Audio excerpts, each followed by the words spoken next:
Hey, welcome to my channel. My name's Christina. I'm a backyard gardener here in Zone 8A in South Arkansas, and today I wanted to talk to you about my 5 top favorite beneficial bugs in the garden. So my number one, my first of my top 5 favorite beneficial bug is dragonflies. Now, a lot of people, I've not heard talk about dragonflies. Mostly people talk about ladybugs and lacewings and things like that, which are great beneficial bugs. Actually, one of those is on my list. But like lacewings, I don't have those in my region. I've never had those in my garden, so I don't know exactly how beneficial they are. But for me, dragonflies are super phenomenal. And I'll tell you my main reason why. Mosquitoes. Dragonflies eat mosquitoes. They will catch them in midair and eat the actual mosquitoes. And not only that, but dragonflies and mosquitoes kind of share the same habitat for where they lay their eggs and things like that. So the dragonfly larvae or nymphs will eat the mosquito larvae, which is awesome, right? Let's see. They eat mosquitoes, they eat flies, gnats, swarming ants, swarming termites, just any small flying insect that they can catch, they'll eat. The only downside to that is that they will eat butterflies. And so, but you know, I mean, I am kind of willing to not sacrifice the butterfly, but you know, for lack of a better word, I'd rather have them eat the mosquitoes. And the reason I brought you back here to this part of my garden is because I've noticed just in the last couple days that the male dragonflies are really attracted to this wooded area back here. They'll sit on the sides of these hills, and I don't know if they're basking in the sun or trying to get water that's held into the hills there. I'm not sure what they're doing.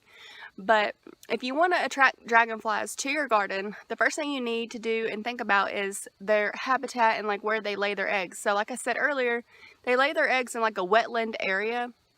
So you need like a small backyard pond or some type of standing still water that has some vegetation growing in it. And for us, we don't really have any of that growing, or we don't have a pond on our property, but our neighbors right over there have a pond. And I think that's where these larvae are being laid and where the dragonflies are coming from. So I hope they stick around for the rest of the summer. My number 2 beneficial bug is spiders. Now, I don't really love spiders, you know. If I find them in my house, I kind of like get rid of them. But I love spiders in the garden, and I didn't really realize how beneficial they were until I started to have my garden last year.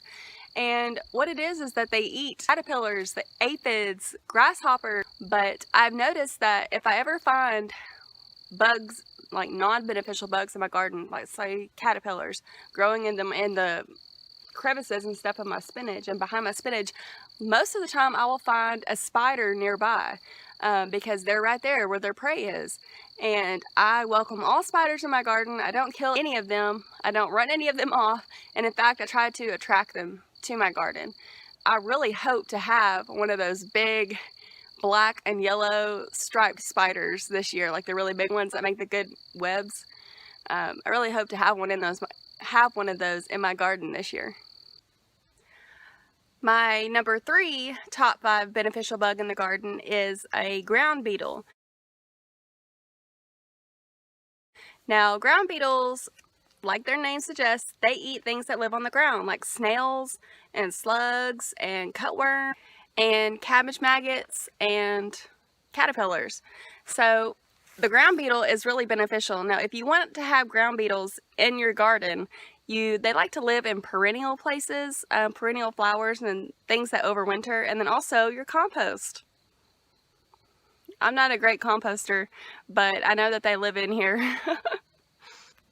Okay, so my number 4 top beneficial bug in the garden is the praying mantis. We get them, they're a lot of times around the porch. But I will capture them in a jar or something and bring them out to the garden.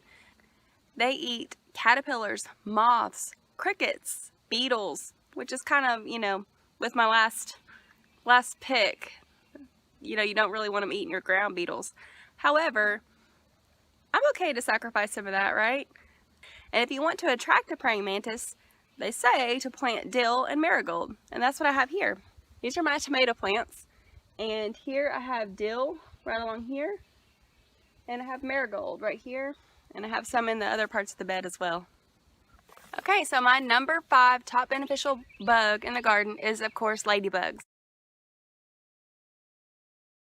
Now this is probably everyone's number 1, and it's because they're so useful, they're so versatile.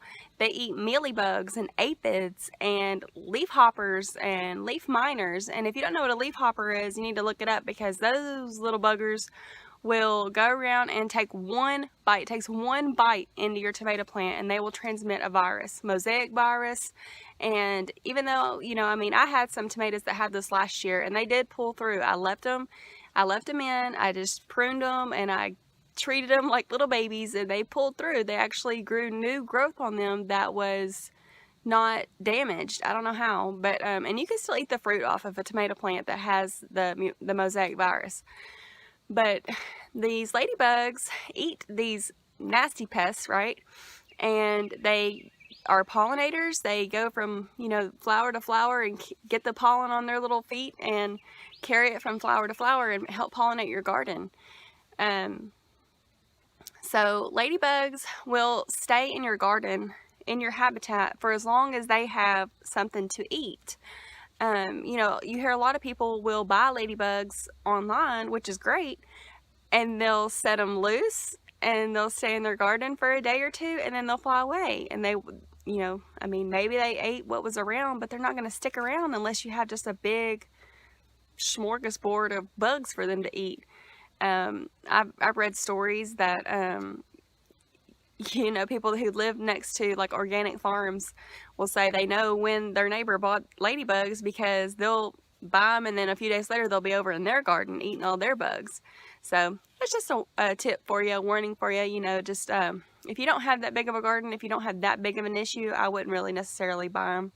But I mean, they're a great organic pest control, so that's something to think about. So thank you for joining me in my garden today, and I hope you enjoyed my list of my top 5 favorite beneficial bugs in the garden, and I'd like to know what yours are. So we'll see you next time, guys. Bye.